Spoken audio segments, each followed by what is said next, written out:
Hello friends, Ram Ram, जय सिया राम। आज आज की वीडियो में सबसे ज़्यादा popular subject live in relation पे आपके साथ में डिस्कस करूँगी। और मुझे ये बताने की ज़रूरत नहीं है कि लिव इन रिलेशन है क्या। आप सोच रहे होंगे कि मैं ऐसा क्यों कह रही हूँ। आप सब ये अच्छी तरह से जानते हैं कि लिव इन रिलेशन जनरली होता क्या है। देखिए, आज की न्यूक्लियर फैमिली में लोगों के पास जिम्मेदारियां उठाने के लिए पेशेंस नहीं है और शादी नाम की जिम्मेदारी बहुत बड़ी है। यही वजह है कि आज के इस ट्रेंड में माइक्रो लाइफ में लिव इन रिलेशन लोगों की एक ज़रूरत सा बन गया है, या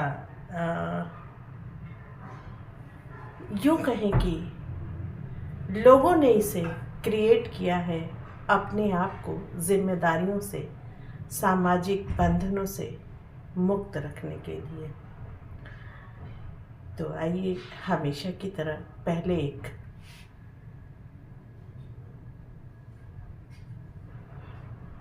दृष्टि डाल लेते हैं कि है क्या।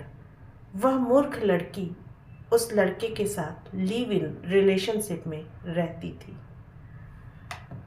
लिव इन रिलेशनशिप यानी बिना शादी के साथ रहना, खाना पीना सोना, ये सब सारी चीज़ें शादी की तरह ही निभाना, लेकिन शादी की जिम्मेदारी ना उठाना, एक दूसरे के रिश्तेदारों की जिम्मेदारी तो नहीं कहूँगी, हाय हेलो या आदर सम्मान देने वाली जिम्मेदारी ना उठाना। इस पे बहुत बहस हो चुकी है और लिव इन रिलेशन पे बहुत खतरनाक केसेस भी हम सब के सामने आए हैं। इसके बावजूद ये ट्रेंड, ये कल्चर ख़त्म होने के बजाय और तेज़ी से बढ़ता जा रहा है। तो वह मूर्ख लड़की उस लड़के के साथ लिव इन रिलेशन में रहती थी। जानते हैं क्यों? क्योंकि उसने देखा सुना होगा कि देश के सारे पढ़े लिखे बुद्धिजीवी, अभिनेता, साहित्यकार आदि लिव इन को ही जीवन जीने का आधुनिक और बढ़िया तरीका बताते हैं। लड़की की माँ इस अवैध रिश्ते का विरोध करती थी क्योंकि लड़का दूसरे संप्रदाय का था, पर लड़की को माँ की बातें फालतू और दकियानूसी लगती थीं। क्यों? क्योंकि देश के पढ़े लिखे लोग कहते हैं जाति धर्म तो बकवास बातें हैं, विवाह के लिए जाति धर्म नहीं दिल मिलना जरूरी होता है। उसका दिल मिल गया था सो वह उसी के साथ रहने लगी थी। पिछले दिनों लड़की की माँ ने पुलिस केस किया था। पुलिस ने जब लड़के को पकड़ा तो लड़की उसके बचाव में खड़ी हो गई थी। देखिए, एक तरह से ये नशा होता है। जिस माँ बाप ने आपको पैदा किया, जिस माँ बाप ने आपको इस काबिल बनाया कि आप लिव इन रिलेशन में रह सकें, अगर वो आपके भले के लिए कुछ ऐसा स्टेप उठाते हैं तो आप उनके खिलाफ खड़े होते हो। क्या बचपन में हम गलत बातें करते थे तो हमारे माँ बाप हमें जोर जबरदस्ती, प्यार, मनुहार हर तरह से नहीं मनाते थे? तो लड़की अपनी माँ के खिलाफ उस लड़के के बीच बचाव में खड़ी हो गई। बताने लगी कि उसकी माँ ही अत्याचारी है, वही उसे मारती पीटती रहती है, इसी कारण वह माँ को छोड़कर अपने बाबू सोना के साथ रहती है। पुलिस क्या करती, छोड़ना पड़ा। ये जो आजकल बाबू, सोना, बेबी, बेटा, बेटू वाला जो कल्चर है ना, इसने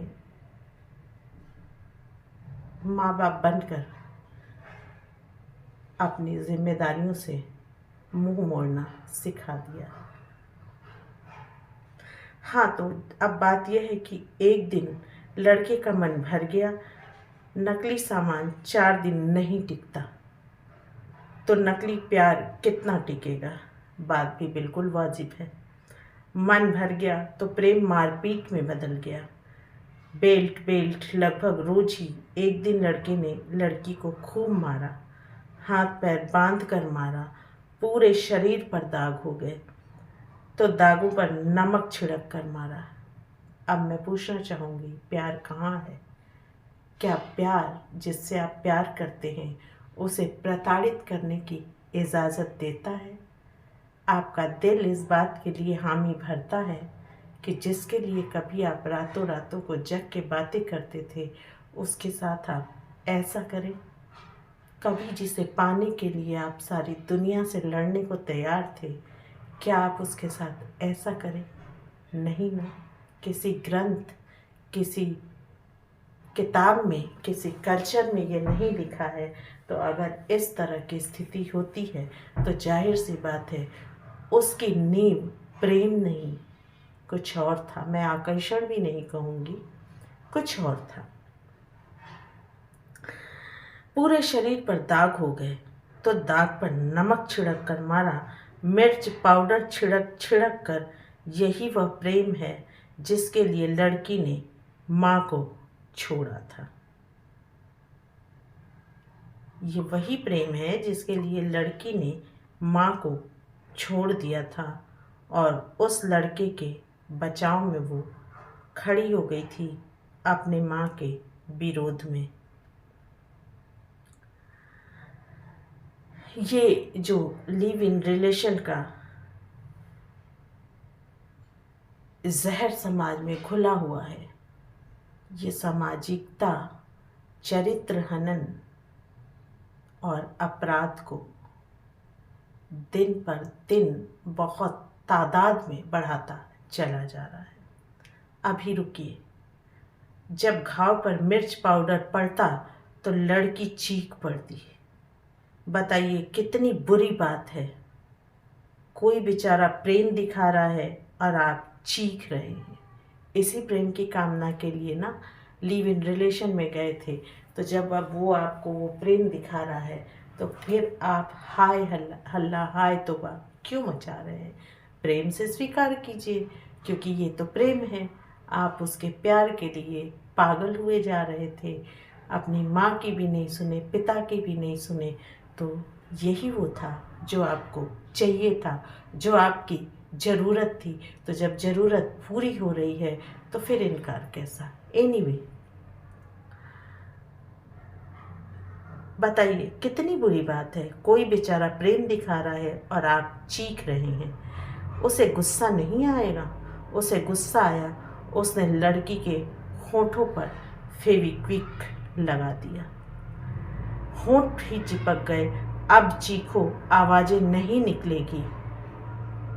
ससुर टेंशनें खत्म। कहते हैं ना रहेगा बांस न बाजेगी बांसुरी। सेम यही उसने अपनाया था। शायद छोटे क्लासेस में उसने ये मुहावरा पढ़ा हो और उसे याद आ गया हो, या हो सकता है हिंदी मुहावरे को जब वाक्य में प्रयोग करना हो तो उसने यही किया हो, तो उसे रिमेम्बर याद आ गया हो। वाह मोहब्बत जिंदाबाद। आज के कल्चर में यही प्यार है, यही मोहब्बत है। खैर, लड़की हॉस्पिटल में है और उसके जख्मों पे मरहम वही बूढ़ी माँ लगा रही है जिसके खिलाफ वो लड़की खड़ी थी। पुलिस वालों के सामने, समाज के सामने जिस माँ को जलालत दिया, आज उसी माँ ने उसके उन घावों पे मरहम लगाया। जिसे उसने पुलिस के सामने बुरा बताया था, क्या करे, माँ है ना। लिव इन रिलेशन के टाइम की नहीं, 7 फेरों वाली माँ है वो। लड़का जेल में है, जानते हैं पुलिस ने जब लड़के को पकड़ा तब वह क्या कर रहा था, ये भी बड़ा रोचक है। वह शराब की तस्करी कर रहा था। 93,000 की अवैध शराब के साथ पकड़ा गया। उस लड़की का हीरो, बाबू, सोना, बेटू और भी जाने क्या नाम उन्होंने दिया होगा। कहानी बहुत पुरानी नहीं है, ना बहुत दूर की है। गुना, मध्य प्रदेश में घटी इस घटना की पीड़िता 22 वर्ष की लड़की अभी अस्पताल में है। हालांकि ये जब की कहानी है तब वो अस्पताल में थी। अब नहीं पता वो किस कंडीशन में है, जिंदा है या मर गई, या फिर किसी और नए लिव इन रिलेशन में है। और पठान का बच्चा जेल में है। हालांकि मैं इस बात से सहमत नहीं हूँ कि पठान का बच्चा या मुस्लिम ही सिर्फ ऐसा करते हैं। लिव इन रिलेशन में आपको निकलने के लिए पीछे दरवाज़ा भी होता है और सामने भी दरवाज़ा होता है, खिड़कियाँ भी होती हैं, रोशनदान भी होता है। तो वो कहीं से भी कोई भी भाग सकता है और कोई भी उसमें आ सकता है। इस पूरी कहानी में मेन विलेन कौन है जानते हैं? क्या वह लड़का? नहीं जी, वह तो प्यादा है। वह वही कर रहा था जो उसे सिखाया गया था। लेकिन मैं इस बात से सहमत नहीं हूँ, क्योंकि इस कहानी को उस समय हिंदू मुस्लिम रंग दिया गया था। जब जेल में सड़ेगा कुछ दिन, फिर निकलकर कहीं मजूरी करेगा। बुरी वह लड़की भी नहीं। सिनेमा के नशे में डूबी उस मूर्ख को कभी लगा ही नहीं कि वह जाल में फंस गई है। उसे विलेन क्या कहेंगे? विलेन है वे धूर्त जो खुद को बुद्धिजीवी बताते हुए लिविंग रिलेशनशिप को जायज़ ठहराते हैं। आपको पता है कोर्ट ने भी इसे मान्यता दी थी और फिर इसके खिलाफ किसी ने मुकदमा भी दायर किया था। अब उसका क्या हुआ पता नहीं, लेकिन धीरे धीरे इसे सामाजिक मान्यता मिल ही गई है। लोग धड़ल्ले से लिव इन रिलेशन में रह रहे हैं और अब माँ बाप के पास भी इसे एक्सेप्ट करने के अलावा कोई दूसरा चारा नहीं है। जो इसके लिए माहौल बनाते हैं विलेन है वो नीच जो अंतरधार्मिक विवाहों की पैरवी करते हैं पर ऐसी घटनाओं के समय चुप्पी साध लेते हैं। यही है वे बिके हुए लोग। मैं धर्म की बात नहीं करती हूँ और मैं पूरी तरह से इस कहानी को लिखने वाले से सहमत भी नहीं हूँ, क्योंकि बहुत सारे ऐसे केसेस हैं जिसमें मुस्लिम नहीं हिंदू लड़के थे, हिंदू लड़की थी। अगर इसके तह में, इसके जड़ में जाएं तो इसका मुख्य कारण है आधुनिकता की अंधी दौड़, जो मासूम बच्चों को इस भयानक दलदल में धकेलते हैं। ऐसी घटनाओं की बार बार, हजार बार चर्चा होनी चाहिए ताकि यह देश की अंतिम लड़की तक पहुँचे। ऐसी घटनाओं की कोई खबर दिखे तो उसे 1000 जगह शेयर करिए। यही एकमात्र उपाय है, यही एकमात्र विकल्प है। मुझे नहीं लगता कि सिर्फ शेयर करने से चीज़ें या समस्याएं खत्म हो जाएंगी। हमारे देश की शिक्षा पद्धति ऐसी नहीं है कि बच्चों को जीवन जीने का हुनर भी सिखाया जा सके। आज हमारे पाठ्यक्रम से नीति शिक्षा, मॉरल साइंस गायब सा हो गया है। घरों से दादी नानी की कहानियाँ गायब हो गई हैं, जॉइंट फैमिली ख़त्म हो गई है। तो आप सोच सकते हैं कि बच्चों को अच्छा कल्चर सिखाएगा कौन, बताएगा कौन? उनके आधे से ज़्यादा ज्ञान गूगल देता है और वही उनकी मैक्सिमम यूनिवर्सिटी है। तो मैं जो हिमायत करती हूँ वो शिक्षा पद्धति की करती हूँ। हमारी जो प्राथमिक पाठशाला पहले घर की होती थी, अब वो कृष की हो गई है। तो जो पहले बच्चों को एक ईमानदारी पूर्वक जो शिक्षा दी जाती थी, संस्कार समझाए जाते थे, अपने परिवार की धार्मिक बातें सिखाई जाती थी, वो किसी क्रैश में, नर्सरी में नहीं मिलेगी। लेकिन सत्य ये भी है कि इन्हें सुधारा कैसे जाए। तो इस बात पे मैं यही कहूँगी कि निराश होने की ज़रूरत नहीं है। कोशिश करना हमारा काम है। वो आप स्कूलों में वर्कशॉप रखिए, समर वैकेशन में कुछ इस तरह की जो कहानियाँ हैं, किस्से हैं, हमारी जो पुराने इतिहास में कल्चर है, उनको आप बच्चों को दिखाइए, समझाइए, उनसे प्ले कराइए, तो शायद स्थिति कुछ अच्छी हो पड़े। अन्यथा हम इसी तरह ढोल बजाते रहेंगे, राग अलापते रहेंगे, हमारी बेटियां मरती रहेंगी और बेटे जेल में जाते रहेंगे। क्योंकि ये जो लड़के होते हैं, ये किसी न किसी के बेटे हैं। मैं हिंदू मुस्लिम पे नहीं आ रही हूँ। अगर मुस्लिम भी है तो गलती लड़की की है, लड़के की नहीं। और गलती लड़की की भी नहीं है, उसको इस तरह की चीज़ें सिखाई ही नहीं गई। मैं हिंदू मुस्लिम या किसी भी धर्म के अंतरजातीय अंतरधार्मिक विवाह के खिलाफ हूँ।